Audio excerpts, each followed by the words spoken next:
इस कहानी की शुरुआत ऑस्कर नाम के एक बौने लड़के से होती है, जो अपनी हवस मिटाने के लिए अपनी नौकरानी से लेकर अपने पड़ोसी तक को नहीं छोड़ता है और उनको प्रेग्नेंट कर देता है। ये कहानी ऑस्कर के कारनामों से भरी हुई है। तो चलिए देखते हैं ऑस्कर और क्या क्या कारनामे करता है। इस मूवी का नाम है टिन ड्रम। इसे 1979 में रिलीज किया गया था। इस कहानी की शुरुआत में हम लोग एना नाम की एक औरत को देखते हैं, जो कि अपने खेतों में काम कर रही होती है। तभी वहाँ पर जोसेफ नाम का एक आदमी भागता हुआ आता है और पुलिस से छुपने के लिए उसकी मदद मांगता है। तभी एना उसे अपनी गुफा के अंदर छुपा लेती है, लेकिन जोसेफ इस मौके का फायदा उठाता है और वो गुफा के अंदर ही एना का गेम बजाने लगता है। जब पुलिस यहाँ से चली जाती है तब जोसेफ बाहर आता है और इन दोनों की दोस्ती हो जाती है। इसके बाद ये दोनों एक दूसरे के साथ रहना शुरू कर देते हैं, लेकिन एक दिन पुलिस उसे पकड़ लेती है। इससे पहले कि पुलिस उसे अरेस्ट करती, वो पानी में कूदकर भाग जाता है। जोसेफ के बारे में बहुत से बातें फेमस हो जाती है। कुछ लोगों का कहना है वो पानी में डूबकर मर गया, वहीं कुछ लोग ये कहते हैं वो वहाँ से भागकर अमेरिका आ गया और वो यहाँ आकर एक अमीर बिजनेसमैन बन गया और यहाँ आकर ऐश कर रहा है।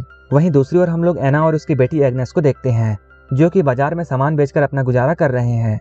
एग्नेस अपने कजन जैन से प्यार करती थी, जो कि एक पुलिस पोस्ट ऑफिस में काम करता है। इसके अलावा एना अल्फ्रेड से भी प्यार करती थी, जो कि एक जर्मन शेफ था।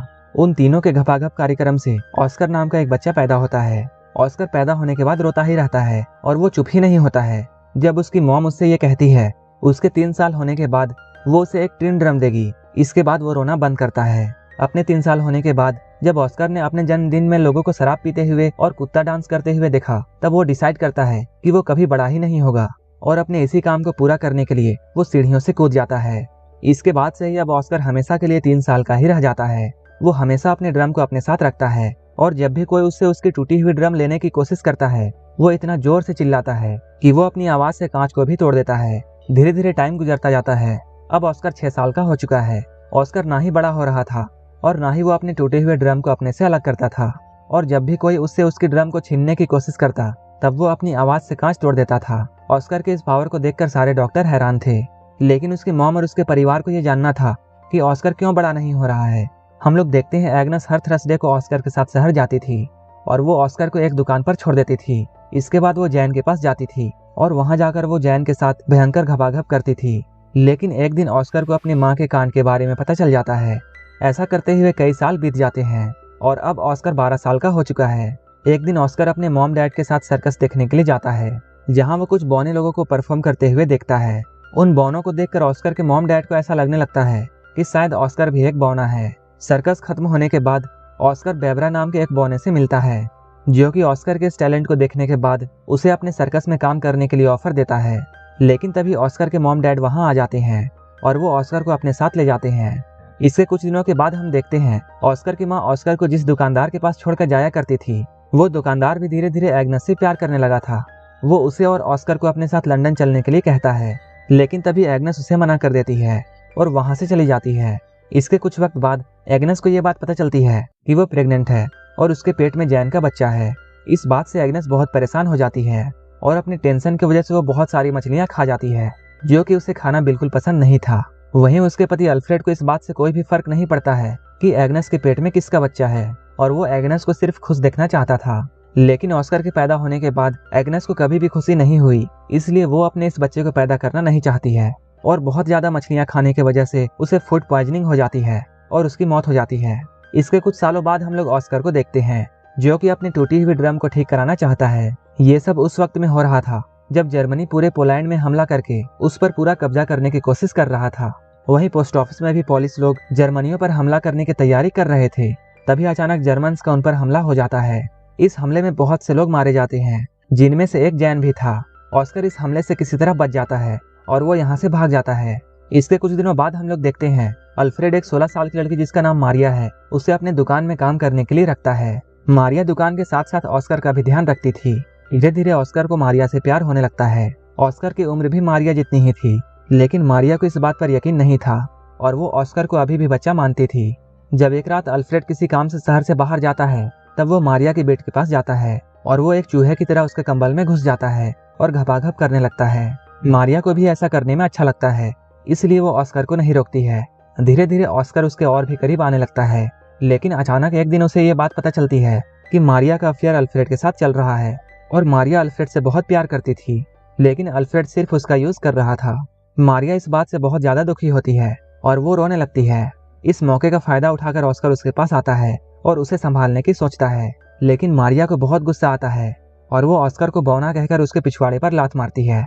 कुछ महीनों बाद हम लोग ये देखते हैं कि मारिया अल्फ्रेड के बच्चे की मां बनने वाली थी और ऑस्कर उस बच्चे को मारना चाहता था, लेकिन मारिया ऐसा होने नहीं देती है। कुछ दिनों बाद मारिया एक लड़के को जन्म देती है। उस बच्चे को पाकर सभी लोग बहुत खुश होते हैं, लेकिन ऑस्कर ये सब देखकर बिल्कुल भी खुश नहीं था, क्योंकि उसे ऐसा लगता था जैसे वो बच्चा उसी का है। वहीं दूसरी ओर हम लोग ऑस्कर के दोस्त बैबरा को देखते हैं, जो कि वर्ल्ड वॉर 2 के दौरान नाजी आर्मी में एक बड़ी पोस्ट पर काम कर रहा था। फिर एक दिन वो ऑस्कर को भी अपनी टीम में आने के लिए बोलता है। ये लोग पेरिस में एक परफॉर्मेंस करने वाले थे। ऑस्कर इन लोगों के साथ मिलकर सारे लोगों को अपना टैलेंट दिखाता है। उनके साथ काम करते हुए उसे अपनी टीम की एक लड़की जिसका नाम रोज बीता है, उससे प्यार हो जाता है। अब कई दिन ऐसे बीत जाते हैं। अब ऑस्कर अपने बौने दोस्तों के साथ बहुत खुश था और वो अपनी जिंदगी अपने हिसाब से जी रहा था और वो जब चाहे जैसा कर सकता था। लेकिन एक दिन अचानक अमेरिकन का वहां हमला हो जाता है। ऑस्कर की गर्लफ्रेंड रोजबीता इस हमले में मारी जाती है। उस हादसे के बाद ऑस्कर अपने घर वापस आ जाता है। यहाँ आकर वो मारिया के 3 साल के बेटे को एक वैसा ही ड्रम गिफ्ट करता है जैसा कि उसे अपने 3 साल की उम्र में मिला था। लेकिन मारिया ऑस्कर के यहाँ आने से बिल्कुल भी खुश नहीं थी, लेकिन अल्फ्रेड अपने बेटे के यहाँ आने से बहुत खुश था। अल्फ्रेड अपने बेटे को उन लोगों से छुपा कर रखता है जो कि ऑस्कर को हॉस्पिटल ले जाकर उसका इलाज करना चाहते थे, क्योंकि अल्फ्रेड को ऐसा कभी नहीं लगता था कि ऑस्कर आम लोगों से अलग है। शहर की हालत धीरे धीरे बिगड़ने लगती है। इसके बाद डर के मारे अल्फ्रेड अपने पड़ोसी लीना और अपने बेटे ऑस्कर को बेसमेंट में छुपा कर रखता है। इसके साथ अल्फ्रेड को अपने नाजी होने की बात भी छुपानी पड़ती थी। लेकिन अचानक एक दिन रशियन सिपाही उनके घर पर घुस जाते हैं और वो अल्फ्रेड के सामने ही लीना के साथ जबरदस्ती करने लगते हैं। वहीं अल्फ्रेड को नाजी सिपाही होने की बात छुपाने के लिए ऑस्कर उसे एक चिन्ह देता है जिस पर नाजी होने की बात लिखी हुई थी। तभी अल्फ्रेड उस चिन्ह को निगल लेता है, लेकिन वो चीज जाकर अल्फ्रेड के गले में फंस जाती है और उसकी मौत यहीं पर हो जाती है। अगली सुबह मारियस नाम का एक आदमी अल्फ्रेड के दुकान पर आता है और अब वो उस दुकान का नया मालिक था। दुकान को अपने कब्जे में करने के बाद मारियल अल्फ्रेड का फ्यूनरल कर देता है, क्योंकि उसने हाल ही में अपनी पत्नी और बच्चों को खोया था और वो जानता था किसी अपने को खोना कैसा लगता है। अल्फ्रेड के मरने के बाद ऑस्कर को भी ये बात समझ में आ जाती है कि अब उसका इस दुनिया में कोई नहीं है। इसके बाद ऑस्कर फिर से ये डिसाइड करता है कि अब वो बड़ा होगा। इसके बाद ऑस्कर अपने ड्रम को भी अल्फ्रेड के साथ दफना देता है, लेकिन तभी कहीं से एक पत्थर आता है और वो सीधा जाकर ऑस्कर के सर पर लगता है, जिसकी वजह से ऑस्कर वहीं पर बेहोश हो जाता है। यहीं पर एक आदमी इन लोगों को बताता है कि ऑस्कर अब बड़ा होने लगा है। मूवी के लास्ट सीन में हम लोग ये देखते हैं एना को छोड़कर बाकी सारे लोग इस शहर को छोड़कर जा रहे हैं, जहां ऑस्कर को पता चलता है कि उसके चिल्लाने की शक्ति अब जा चुकी है। और लास्ट में एना वहीं पर रह जाती है जहां से इस कहानी की शुरुआत हुई थी और यहीं पर यह मूवी खत्म हो जाती है। अगर आपको ये मूवी अच्छी लगी हो तो एक लाइक जरूर कर देना और ऐसे ही मूवीज के लिए मेरे चैनल को जरूर सब्सक्राइब कर लेना। तो मिलते हैं हमारे नेक्स्ट वीडियो में।